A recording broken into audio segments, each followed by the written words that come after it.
Amis randonneurs, bonjour. Comme promis, je vais vous présenter maintenant l'organisation que j'ai pour mon sac à dos Atelier Longue Distance. Là, je vous l'ai préparé chargé avec 2 litres d'eau et 5 jours de nourriture. Donc vous voyez que le volume est amplement suffisant. Et ceci pour un poids de 7 kg 290 grammes. Maintenant, je vais tout enlever le consommable, c'est-à-dire la nourriture et l'eau, et je vous ferai la description détaillée de mon organisation. Je vais commencer par la poche du fond. Je tiens à préciser que vous pouvez revoir la description de ce sac à dos dans la vidéo que je vais mettre ici. Dans la poche du fond, on trouve la célèbre pelle à caca avec un peu de papier WC et un petit sac en plastique pour ramener son papier. Je trouve fort désagréable de trouver des papiers de partout dans la nature. Ensuite, nous allons passer aux poches latérales. Dans celle de gauche, il y a ma gourde souple que je ne remplis que le soir pour le bivouac et qui, avec les sangles de compression, tient très bien pendant le transport. Et bien sûr, un petit ziploc qui me sert de poubelle. Dans la poche de gauche, mon filtre Katadyn Be-Free contenance 1 litre, qui me sert aussi de provision d'eau. Donc la plupart du temps, je me promène avec 1,5 litre d'eau. Ma pharmacie, je mettrai lors du montage le poids de chaque item. Ma pharmacie qui contient l'essentiel de Doliprane, de Smecta, des pansements, de la colle Superglue, un petit bout de scotch cubaine pour réparer ma tente et des petites compresses désinfectantes. Ensuite, le tube de Noc, indispensable, et un ziploc de rechange, car il peut arriver une fois dans un refuge, j'avais acheté du fromage et je ne savais pas où le mettre. En le mettant là-dedans, j'ai été sauvée car il a fondu. On aurait cru que c'était de la raclette. La poche dorsale contient ma micro polaire, Decathlon, modèle de base à 6 €, et ma veste de pluie de chez Redline. Et encore une petite chose, elle contient au fond ma cuillère normale en plastique de récupération. Sur le gilet du côté droit, ma bouteille d'eau. Dans la poche, avec fermeture éclair, mon porte-monnaie, un briquet de rechange, un petit chiffon pour nettoyer la caméra et ma lampe frontale. Et j'oubliais mon petit couteau. Dans la poche de gauche en bas du gilet, mon portable, facilement accessible, et mes lunettes pour voir de près vu mon grand âge. Et dans la poche latérale du gilet, je mets de ce côté ma caméra qui est en train de nous filmer. J'ai inventé un petit système avec un bloc de mousse troué pour qu'elle reste vers l'extérieur de la poche et mon trépied.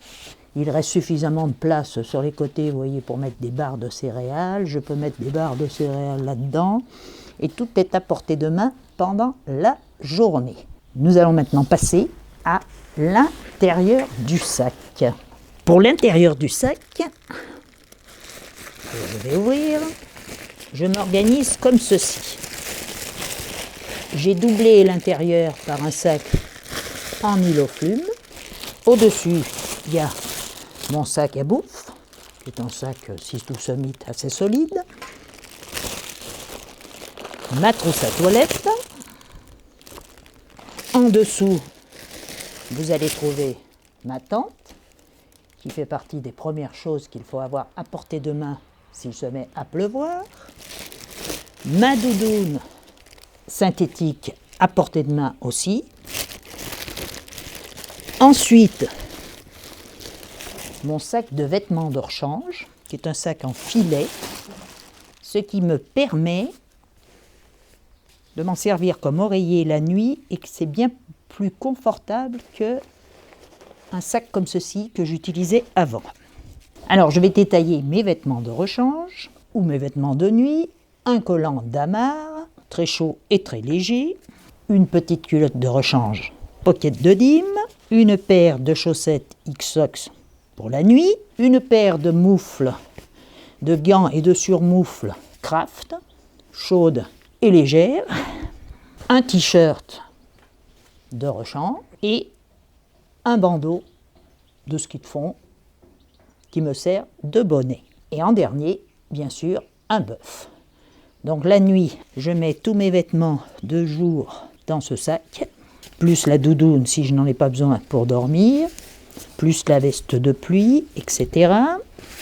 Et ensuite, j'enfile le tout dans le bœuf et ça me fait un oreiller doux et confortable. Alors au fond, on va trouver aussi ma popote. Je vous mettrai le poids et je vous la détaillerai si ça vous intéresse dans une autre vidéo.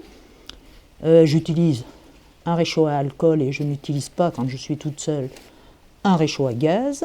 Et je vous expliquerai pourquoi, si bien sûr ça vous intéresse. Alors j'ai aussi un sac en Dynéma, j'appelle ça mon sac fourre-tout.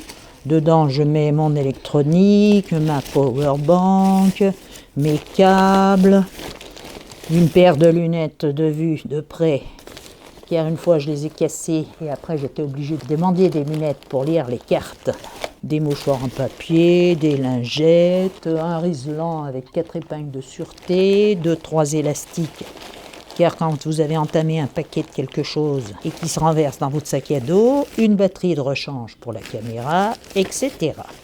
Et en dernier, on va retrouver mon duvet, le X-Lite 400 de Cumulus, qui comprimé, vous voyez, tient très peu de place. Et ben voilà, c'est tout ce que j'ai dans mon sac à dos. Non, j'oubliais mon matelas que je mets contre mon dos. C'est un demi-matelas Plastazote Arcmat. Et ça me suffit amplement. J'ai essayé les matelas gonflables. Alors, il y en a qui me disent que je dois avoir froid par le sol. Je n'ai encore pas eu froid par le sol. Donc, je ne sais pas. Je ne tente pas non plus l'hiver. L'hiver, je travaille. C'est donc tout ce que j'ai dans mon sac à dos pour un poids total de 4,7 kg selon la quantité de crème noc qui reste, la quantité de crème solaire. Ah oui, là-dedans aussi, il y a la crème solaire, etc. Voilà. Donc, si vous avez des questions à poser sur le matériel, sur les différents items, sur l'organisation, n'hésitez pas à me le dire dans les commentaires. Et bien sûr, vous retrouverez tous les items, leurs caractéristiques et leur poids dans ma liste Lighter Pack que je mets en description. À bientôt. Ciao.